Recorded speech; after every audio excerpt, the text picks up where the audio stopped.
Trabalho já famoso e tradicional em sua apresentação na Rádio Nacional do Rio de Janeiro, A Vida de Nosso Senhor Jesus Cristo, ainda uma vez vai ao seu receptor, amigo ouvinte.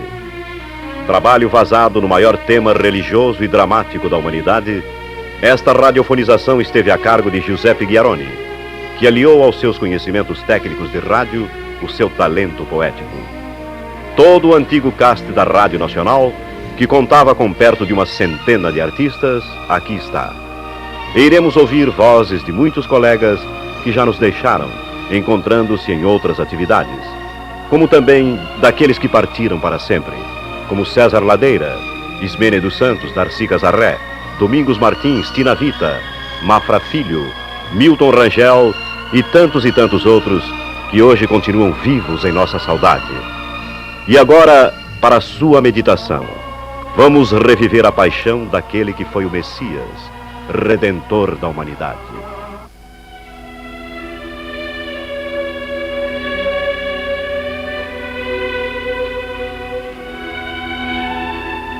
Entre as dúvidas e as angústias da atormentada hora presente, o homem procura um caminho. Pequenino demais, frágil demais para a imensidão das coisas adversas, o homem amedrontado procura um caminho. Na favela metropolitana ou na cabana rural, derreado sobre a máquina ou apoiado ao cabo da enxada, nas estradas poeirentas ou nas avenidas atravancadas, com a mesma ânsia, com a mesma inquietação, com a mesma insatisfação, o homem procura um caminho. E a sua vida é um eterno bater a portas que não se abrem. Abram! Abram! Abram! Abram!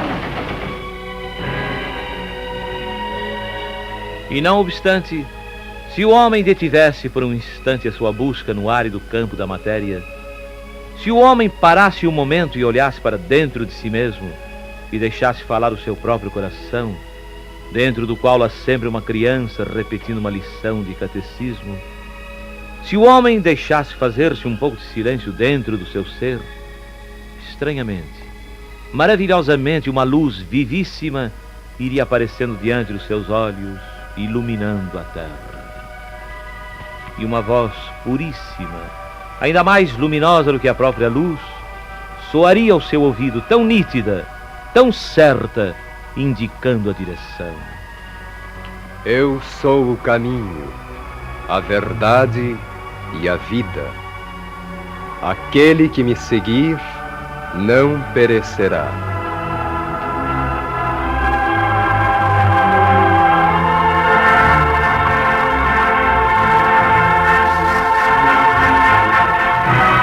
Eu sei perfeitamente. Eu conheço muito bem essas palavras. Você conhece essas palavras? Ou apenas sabe que elas são palavras de Jesus? Eu sei que são, isso basta. Porque foram ditas há 2000 anos, quando tudo era diferente. Quando tudo era mais simples. Eu sou um trabalhador, ganho um salário mínimo. Minha mulher está esperando criança, dar à luz em algum leito de maternidade pública. E meu filho não terá um enxoval. Depois não terá escola. E nunca será senão um operário como eu. Que outro menino nascerá mais pobrezinho do que meu filho? Mais pobrezinho do que seu filho? Sim, o filho de Maria. Não num grande país livre, mas numa pequena nação escrava, é que Jesus deveria vir ao mundo.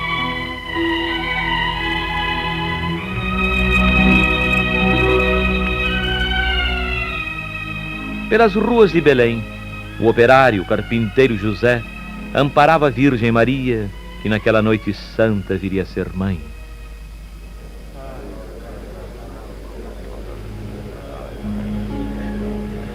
Tem paciência, Maria. Um pouquinho mais. Ali adiante há uma hospedaria onde talvez nos deem posada. Que assim seja, porque estou tão cansada. As forças me faltam, José. Um pouco mais. Alguns passos mais.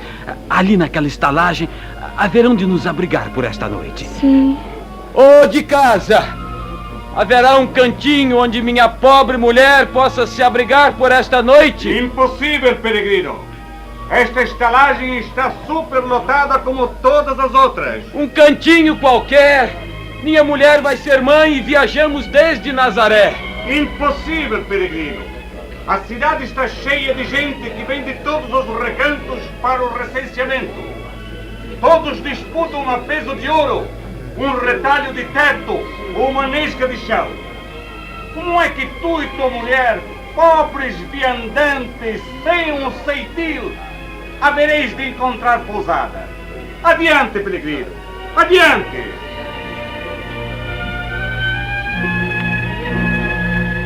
E o bom carpinteiro, apoiando-se mais fortemente ao seu bastão, amparava Maria, que estava a desfalecer. E ela caminhava a custo, apoiada ao braço do esposo carpinteiro, que ia batendo as portas, muitas das quais ele próprio talvez tivesse feito. E as portas não se abriam. E estava cada vez mais próxima a hora de Jesus nascer, a hora sacrossanta. Ô de casa! Adiante, peregrino! Oi, eu já não posso mais, José. Ô de casa! Adiante, peregrino, adiante! Nem por um momento José ou Maria interrogaram os céus para indagar por que distingui-los entre todos os homens e entre todas as mulheres, para deixá-los errar como dois mendigos, tendo como toda riqueza um burrico manso e alguns trapos que mal davam para afastar o frio. Não, eles apenas baixaram a cabeça e respeitaram os desígnios de Deus, que não escolheram um rei e uma rainha para seu filho nascer como um príncipe. Deus escolhera um carpinteiro e uma mulher do povo para seu filho nascer como todos os meninos humildes, a quem não obstante pertence o reino dos céus. Na sua simplicidade de rude carpinteiro e na sua mansidão de pobre moça plebeia, José e Maria compreendiam que é possível andar-se desprezado, maltrajado, ignorado, tendo embora no coração tesouros inesgotáveis, riquezas eternas.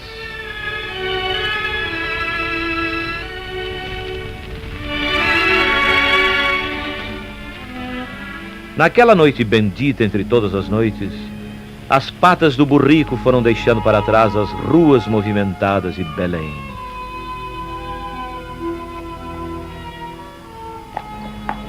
Ali adiante, Maria. Ali encontraremos abrigo. Eu não vejo nada. Não vês porque é uma gruta onde os animais se refugiam. Não é de hoje, Maria, que os camponeses mais pobres, quando não têm com que se agasalhar nas noites de inverno, buscam um estábulo onde se aquece ao calor do corpo do boi, do cavalo e do carneiro, humildes criaturas de Deus. Assim será conosco, já que batemos a porta dos ricos e dos poderosos, e elas não se abriram para nos dar um lugar sequer com os criados. Batemos a porta dos pobres, dos mais pobres, dos mendigos e dos que poderiam pedir esmolas aos mendigos. Por isso, vamos procurar o convívio dos animais, que são os mais humildes, os mais tristes e os mais sacrificados de todos os seres. Esses nos receberão. Seja feita a vontade do Senhor.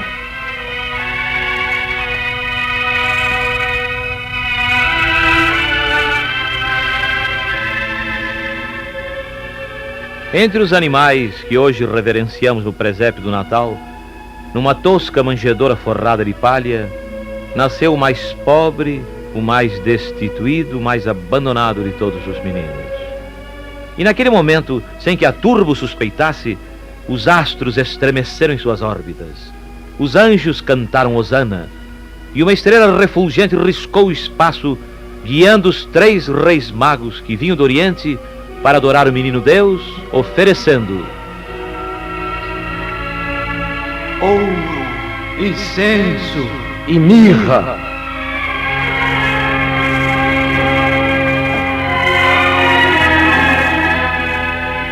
e cantavam os ventos e dançavam as águas, e clarões se acendiam nos ares, despertando as aves, enquanto os anjos em coro proclamavam para a eternidade: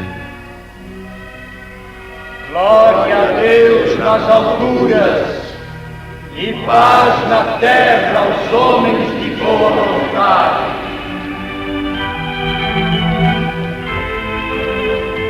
Meu irmão, por mais obscuro que seja o seu nome, hoje como há 20 séculos, por mais pobre que seja a sua casa, por mais coberto de trapos que seja o leito onde deva nascer o seu filho, não haverá ouro, nem poderio, nem despotismo que impeça de obter para seu filho a graça de Deus.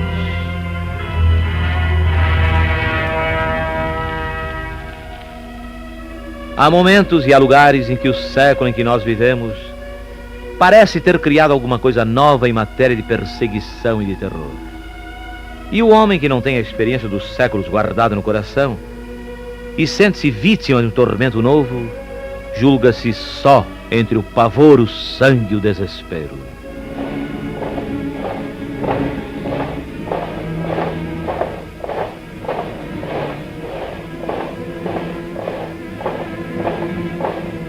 São eles!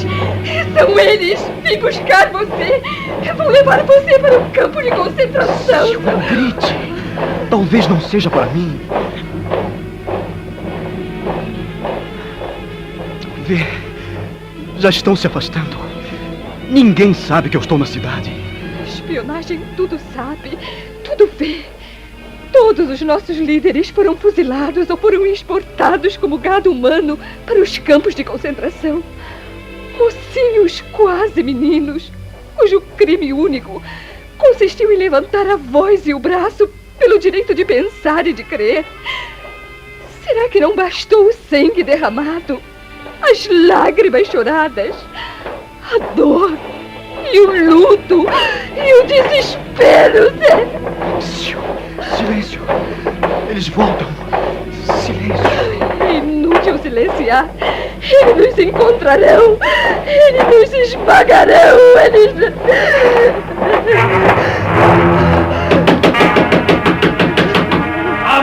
Abram a porta! Eu não disse que era inútil.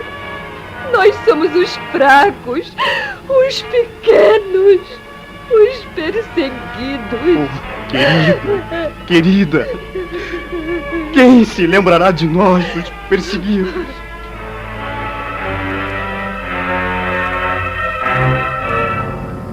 Quem se lembrará de vós, os perseguidos? Aquele que foi mais perseguido do que vós, e que em vós até hoje é perseguido. Não que ele tivesse pronunciado uma palavra contra o poder de Roma, que era naqueles dias a grande potência usurpadora de bens e esmagadora de liberdades. E não obstante, apenas acabado de chegar a este mundo que o recebia na tosca palha de uma manjedoura, já os senhores dos exércitos se moviam contra ele, na fúria de Herodes, que tremia como se o palácio de Jerusalém estivesse a desabar sobre sua velha cabeça, apenas porque nascera o filho de Maria.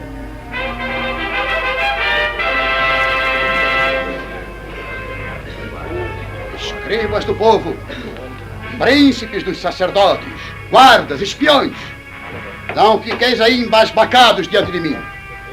Que notícia me trazeis do menino? Nenhuma ainda. Paciência. Ao menos dos reis magos, aqueles 3 que vieram de tão longe, de além do Mar Morto, para adorá-lo. Eu os convidei ao meu palácio, sentei-os à minha mesa, servi-lhes o melhor vinho da Grécia. Tudo o que deles consegui foi a notícia de que havia nascido um grande rei e a promessa de que voltariam para me dizer onde ele se encontrava. É possível que voltem ainda. E se não voltarem de vontade própria, os vossos legionários os encontrarão. E que fazem os meus soldados, os meus espiões, diante desse que veio para derrubar meu trono? Senhor, como vosso conselheiro, eu vos peço que reflitais. Como pode uma criança que mal acaba de nascer derrubar o vosso trono? Sabes tu o que é ter na cabeça uma coroa de rei? Do quanto é leve ameaçando cair e do quanto é pesada ameaçando esmagar. Para ser coroado rei eu menti. Eu traí. Para me manter rei, eu matei todos os membros do Sinédrio e matei todos aqueles que, por mais indiretamente que fossem, ameaçavam meu trono. Mandei matar meus próprios filhos para não perder a majestade. Alegra-te, Herodes! É o chefe da guarda que volta com os seus cavaleiros. Os mesmos que percorreram toda Jerusalém, toda a Judéia, e certamente terão notícias do menino ou dos magos que olharam a sua face. Salve, Herodes! Fala. Que notícia me trazes? Oh, grande Herodes! Creio que não deixamos pedra sobre pedra. Creio que procuramos por toda parte. E nada do menino? É só isso que tu e teus soldados tendes para me dizer? É como se alguma força estranha o protegesse dos nossos olhos. Por que só dos vossos olhos? Por que há outros que vêm do Oriente, guiados ao que se diz por uma estrela? Por que os míseros pastores maltrapilhos deixam as suas ovelhas e vão adorá-lo e não têm a menor dificuldade de encontrar o caminho? Que futuro grande rei é esse, que é invisível para os outros reis, ao passo que se oferece a adoração do último dos miseráveis do reino?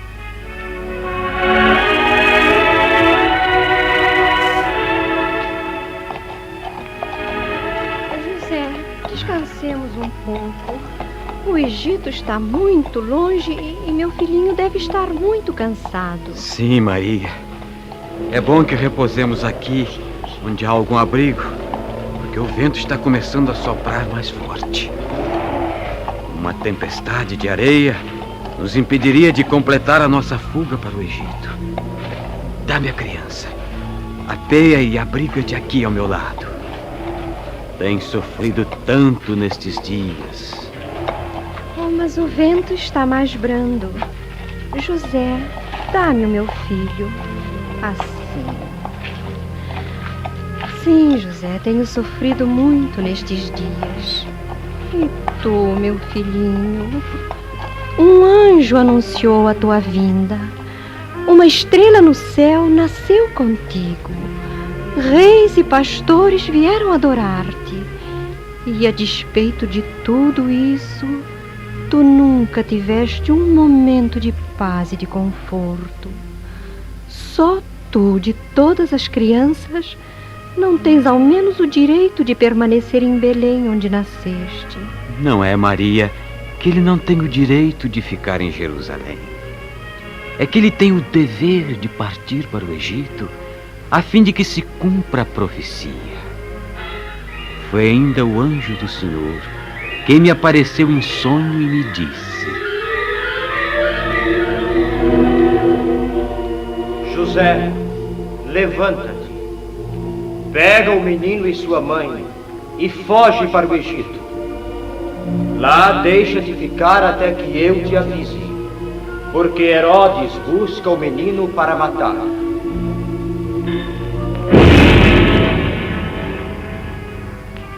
Herodes, tua ordem foi cumprida. Mortos. Todos. Todos decapitados. Como o ceifador ceifa o trigo que está maduro, teus soldados fizeram rolar a cabeça de todos os meninos nascidos em Jerusalém, de naturais ou forasteiros, nos últimos 2 anos, conforme o que ordenaste. Mas todos?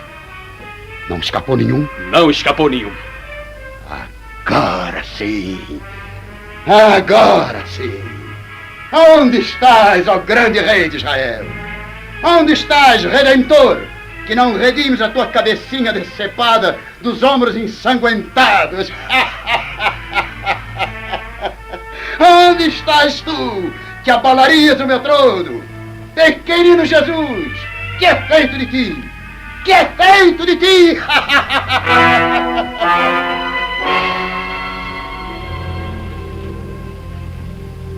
Maria, o vento se abranda. Não seria melhor retomarmos o caminho para o Egito? Sim, retomemos o caminho para o Egito. E seja feita a vontade do Senhor.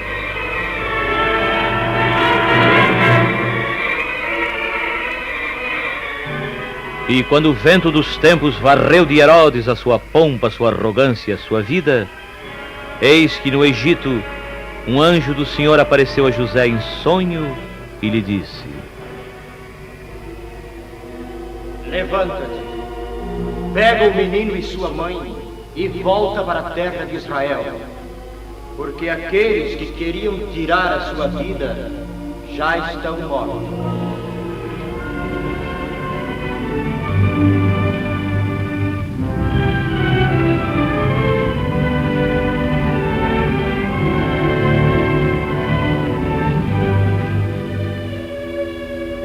Deus nem sempre avisa por um anjo quando coloca na casa dos homens os seus eleitos. Por isso é que ouvimos as lamentações de homens aflitos ao perceberem que seu filho cresce pertencendo mais a Deus do que a eles, e custam muito alcançar a bênção que desceu sobre a sua família. Você quer saber de uma coisa, compadre? Eu ando muito preocupado com meu garoto. É muito levado? Um pouco, mas não é por isso. O menino tem mania de igreja. Quando não está brincando com os outros, corre para a matriz e puxa a conversa com o padre Augusto. Indaga coisas sobre o catecismo, quer saber sobre a vida dos santos. Talvez ele tenha vocação para o sacerdócio. É o que ele pensa. Já me falou em entrar para o seminário. Mas não é questão de vocação. É a mãe dele, muito religiosa, sempre com o terço na mão, não perdendo uma missa, nem uma novena. Vocação. Um menino de 12 anos sabe lá o que é vocação. Quando Jesus tinha 12 anos, seus pais, que viviam então em Nazaré, ainda em cumprimento à profecia segundo a qual ele deveria chamar-se o Nazareno, foram até Jerusalém porque era a festa da Páscoa e tal era o seu costume. Terminada a festividade, voltando já a Nazaré, José e Maria sentiram falta do seu filho. Onde está o menino que não veio conosco? Terá vindo com alguma outra família da comitiva.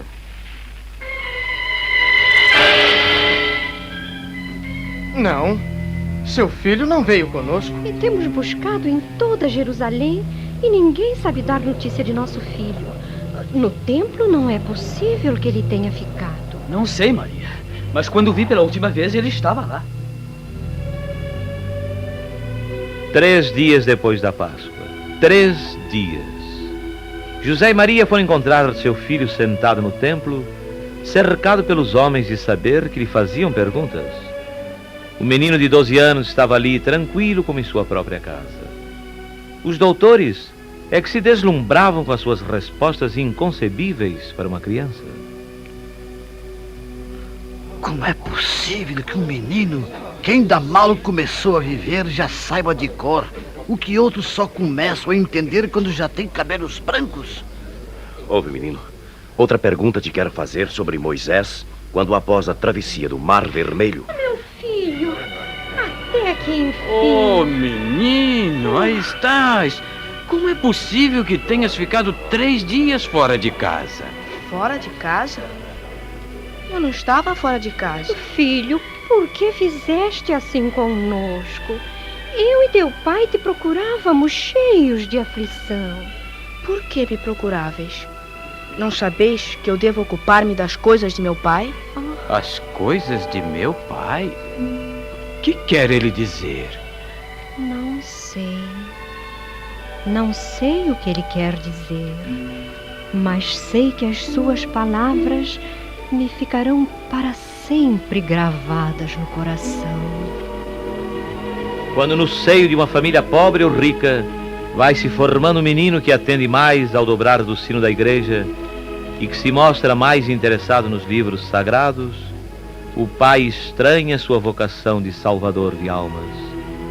A mãe, porém, guarda cada gesto seu no coração e sabe que ele cresce, como Nossa Senhora sabia que Jesus crescia em sabedoria, em idade e graça, diante dos homens e diante de Deus.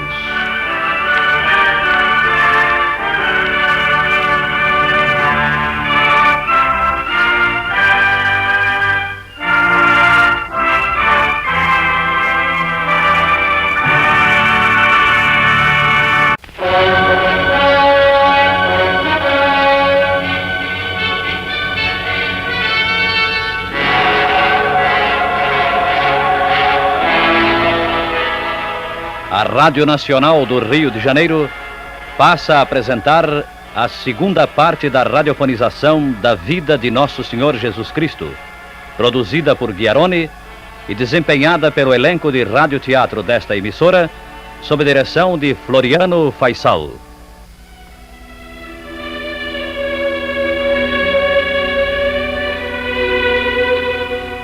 No ano 15º do Império de Tibério César, sendo Pôncio Pilatos governador da Judéia e Herodes tetrarca da Galileia, veio a palavra do Senhor sobre João.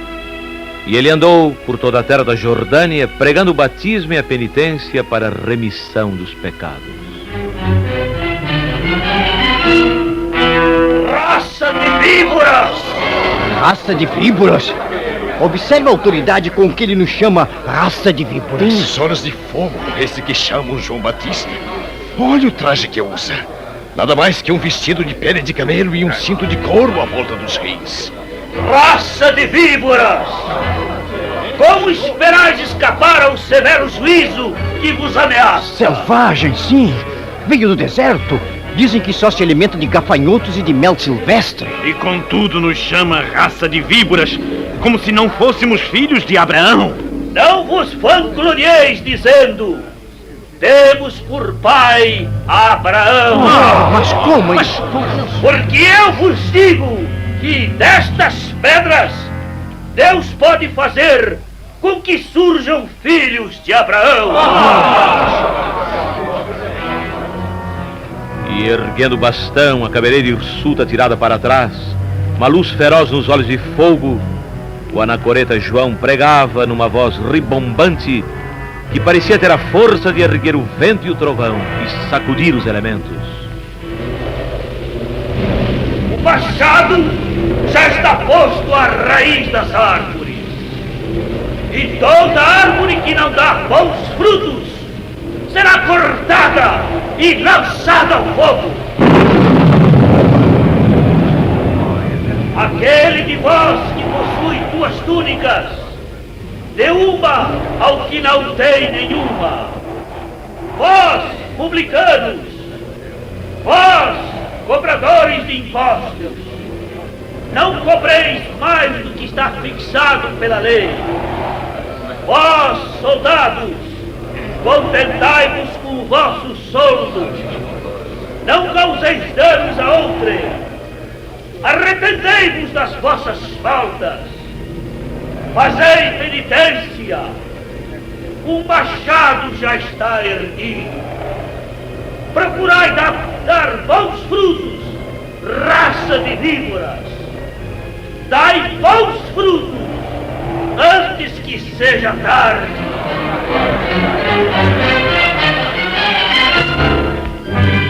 Quem é esse eremita de aspecto selvagem que diz que das pedras podem nascer filhos de Abraão? Quem é esse que galga os montes falando as serranias, dizendo-se cumpridor do que Isaías profetizou? Quem é esse que arrasta multidões cada vez maiores e com o seu verbo de rebeldia desassossega os sacerdotes em Jerusalém? Quem é esse homem a quem chamam o Batista? Por que até os fariseus e saduceus vêm lado a lado para que ele os batize com a água do Jordão? Será um falso profeta? Um louco? Um agitador inimigo dos preceitos da lei? Ou será ele o enviado do Senhor? Aquele que veio reerguer do pó o povo de Israel? Por que não lhe perguntamos? Sim, por que não lhe perguntamos? João! João Batista! Quem és? Eu? Sim, quem és?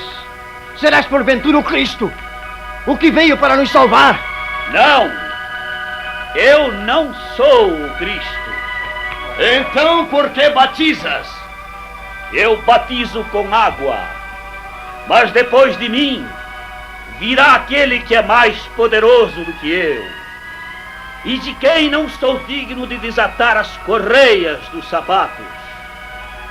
Ele batizará, não com água, mas no fogo e no Espírito Santo.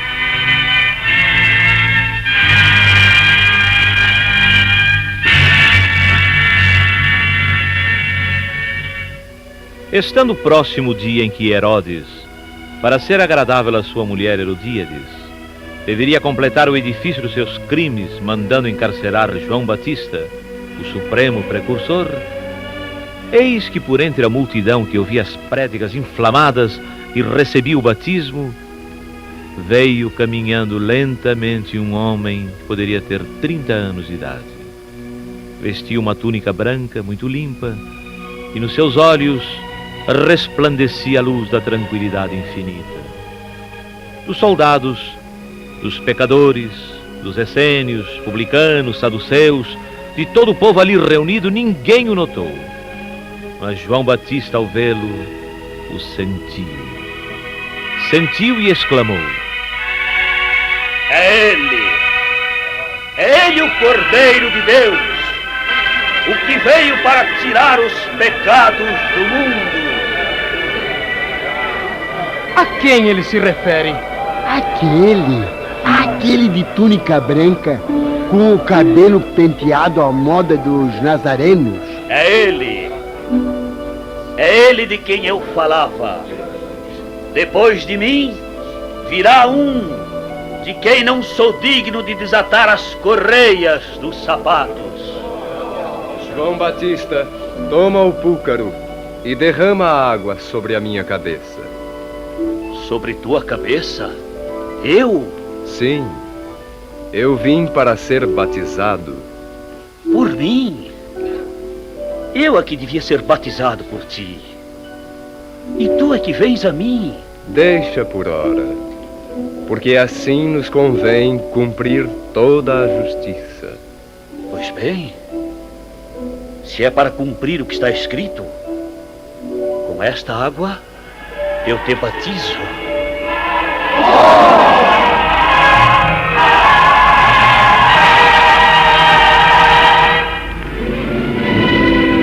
Eu dou testemunho. Eu vi o Filho de Deus em toda a sua glória. No momento em que eu batizava, sua túnica resplandeceu. E o Espírito Santo desceu do céu em forma de pomba, pousando sobre a sua cabeça. E a voz, a imensa voz vinda dos céus, falou que eu ouvi. Este é o meu Filho amado, no qual está toda a minha complacência.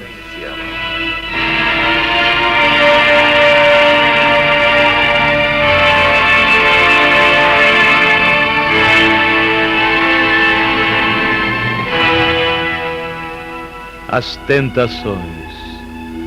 As insidiosas tentações que parecem ter sido inventadas para solapar a nossa vontade e para justificar os nossos erros. E bastaria um pouquinho de fé para reduzir essas montanhas ao insignificante que realmente são.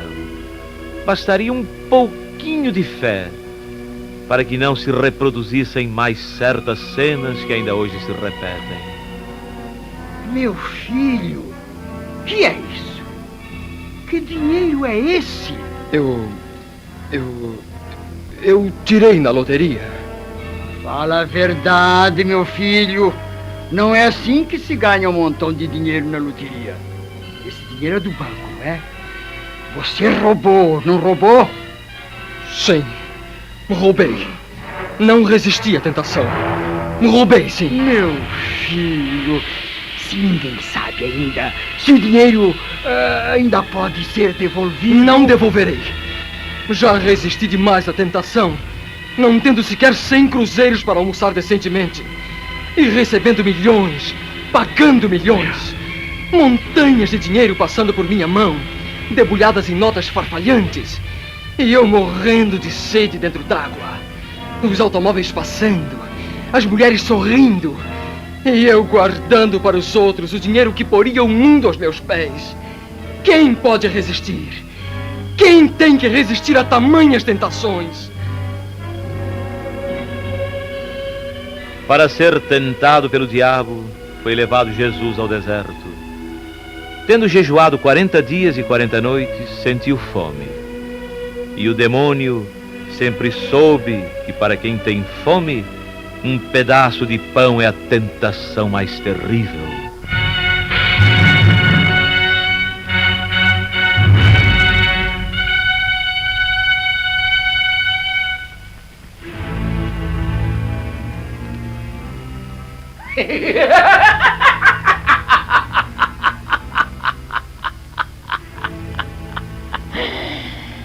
Se és filho de Deus, dize a essas pedras que se convertam em pão. Vamos! Eu sei que tens fome. Não queres transformar as pedras em pão para comer? Nem só de pão vive o homem, mas de toda a palavra que sai da boca de Deus.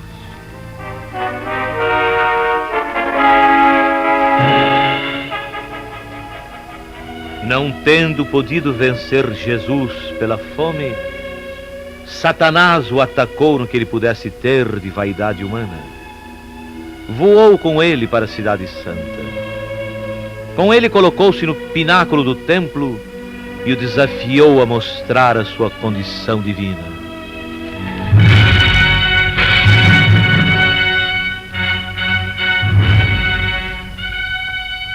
Se tu és o Filho de Deus, lança-te daqui abaixo, porque está escrito: Ele mandou aos seus anjos que te levem nas palmas das mãos para que não tropeces com os pés em alguma pedra. Que esperas? Não está escrito? Também está escrito: não tentarás ao Senhor teu Deus.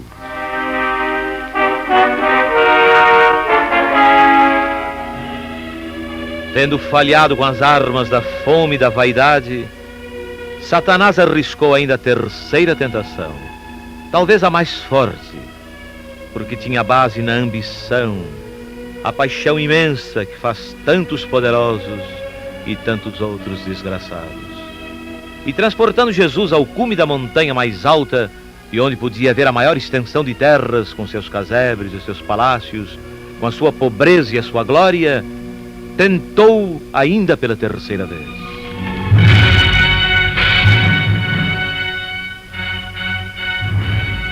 Tudo o que vês será teu. Todas estas coisas eu te darei se, prostrando-te por terra, me adorares. Afasta-te, Satanás, porque está escrito: ao Senhor teu Deus adorarás, e só a Ele servirás.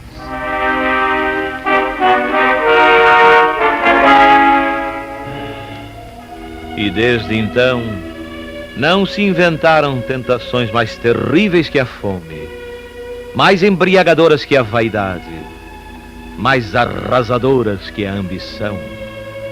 Por isso Jesus está ao seu lado, no seu século, na sua cidade, na sua hora, a cada vez que você resiste a uma tentação e se recusa a cair aos pés de Satanás.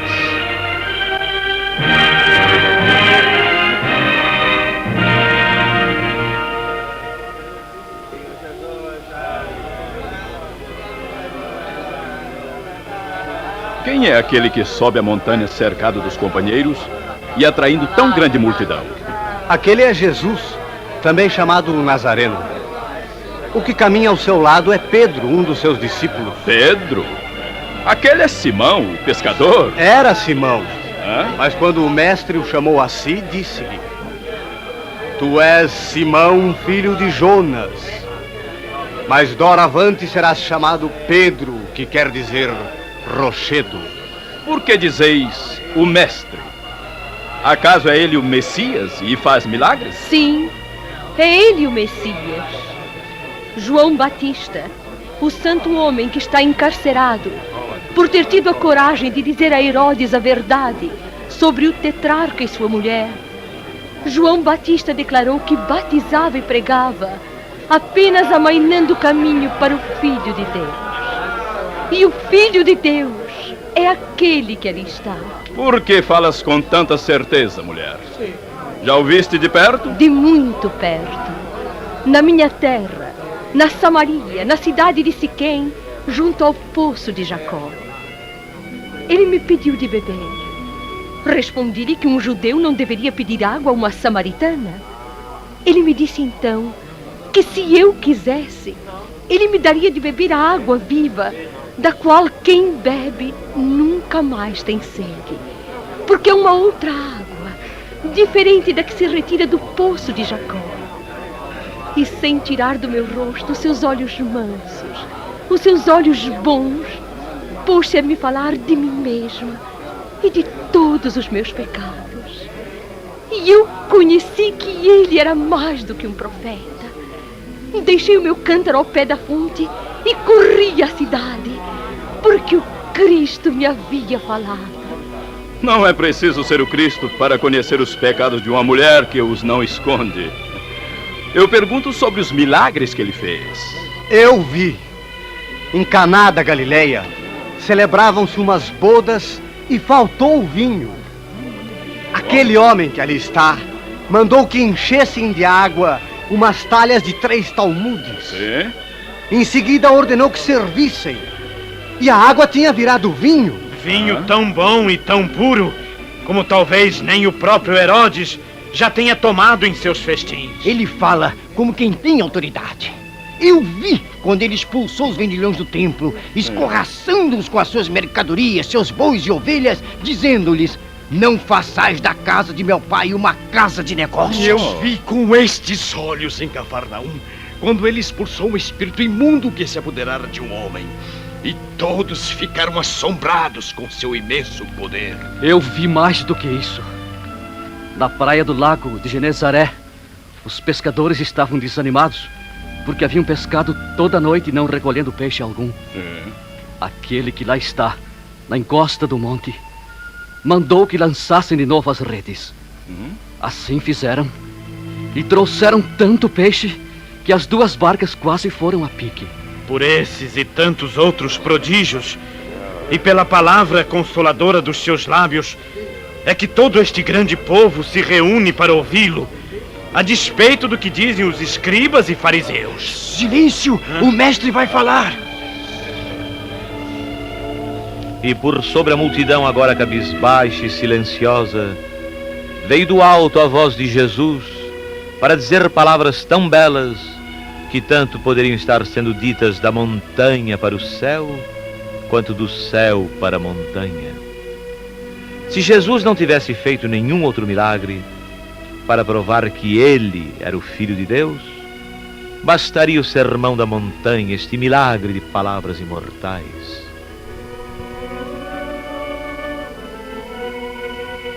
Bem-aventurados os pobres de espírito, porque deles é o reino dos céus. Bem-aventurados os mansos, porque eles possuirão a terra. Bem-aventurados os que choram, porque eles serão consolados. Bem-aventurados os que têm fome e sede de justiça, porque eles serão fartos. Bem-aventurados os misericordiosos, porque eles alcançarão misericórdia. Bem-aventurados os limpos de coração, porque eles verão a Deus. Bem-aventurados os pacíficos, porque eles serão chamados filhos de Deus. Bem-aventurados os que padecem perseguição por amor da justiça, porque deles é o reino dos céus.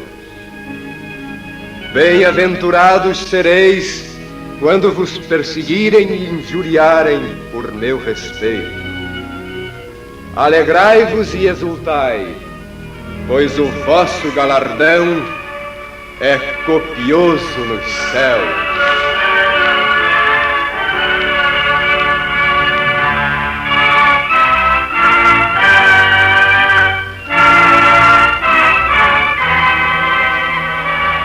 Ó vocês que são humildes, tristes, perseguidos, injustiçados, abandonados.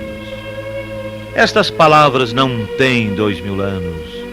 Estão sendo ditas agora e trazem o mesmo brilho aos seus olhos ao sacudirem o seu coração com o impacto da esperança. Ó vocês que conduzem ou deveriam conduzir, porque são chefes, mestres e governadores. Falando aos seus discípulos, Jesus fala a vocês.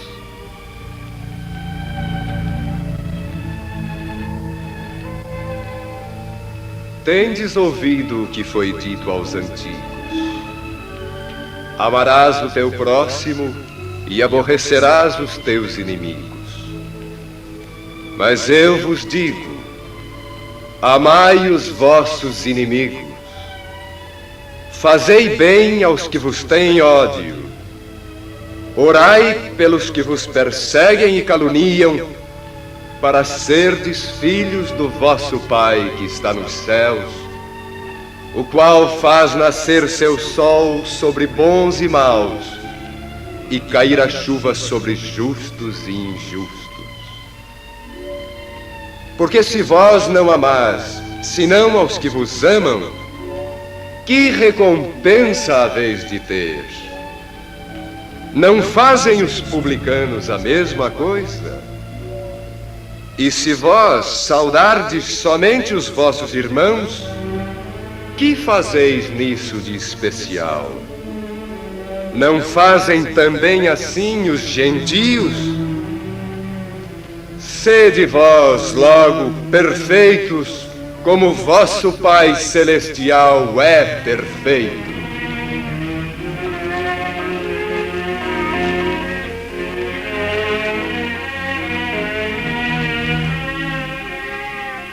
Não acumuleis vossos tesouros na terra, onde a ferrugem e a traça os consomem, e onde os ladrões os desenterram e roubam. Mas guardai vossos tesouros no céu, onde não os consomem a traça e a ferrugem, nem os ladrões os desenterram e roubam. Porque onde o homem tem o seu tesouro, aí tem também o seu coração. Ninguém pode servir a dois senhores, porque ou há de aborrecer a um e amar ao outro, ou há de estimar a este e desprezar aquele.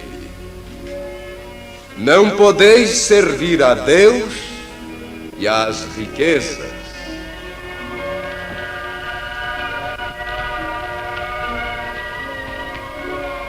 Pedi e dar-se-vos-á.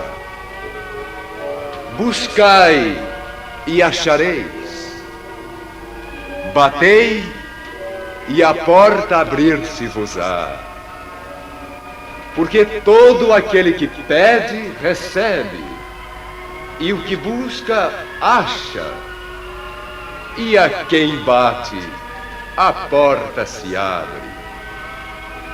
Ou qual de vós, porventura, é o homem que, se seu filho pedir pão, lhe dará uma pedra? Ou se seu filho pedir um peixe, lhe dará uma serpente? Pois se vós, sendo maus, sabeis dar o que é bom a vossos filhos, tanto mais vosso Pai que está no céu e que é justo e perfeito, saberá dar o que é bom a cada um dos seus filhos que lhe pedir.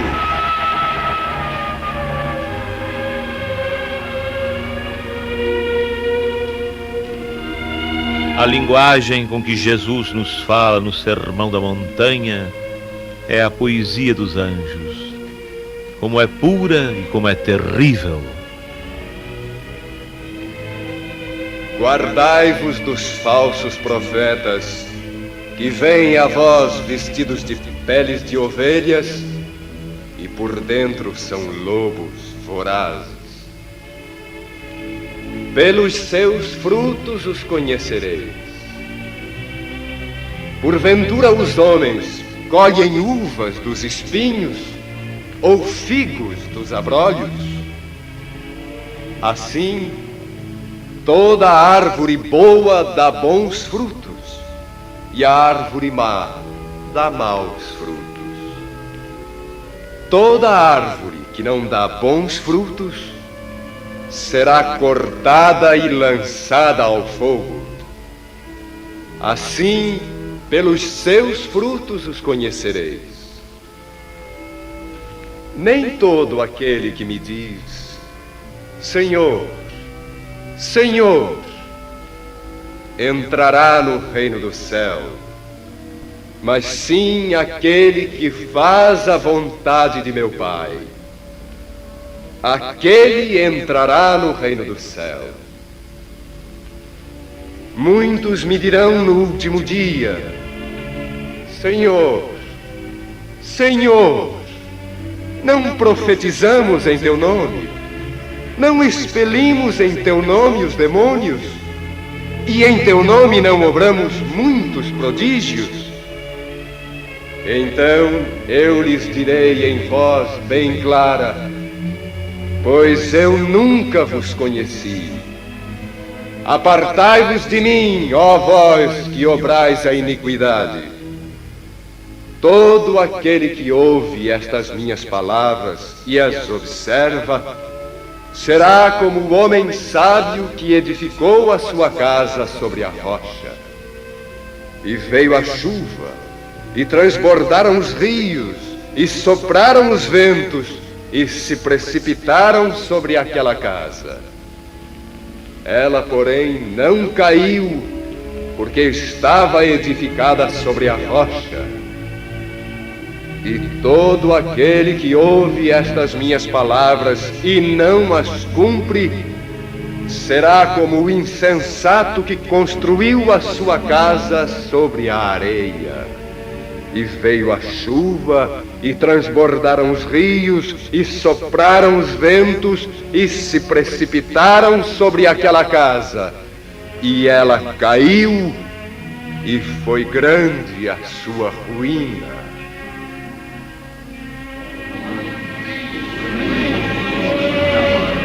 É maravilhoso! Nunca ouvimos falar assim.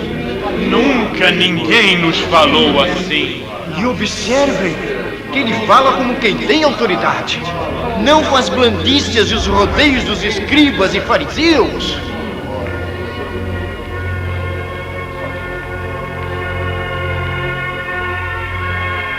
Olhai os lírios dos campos,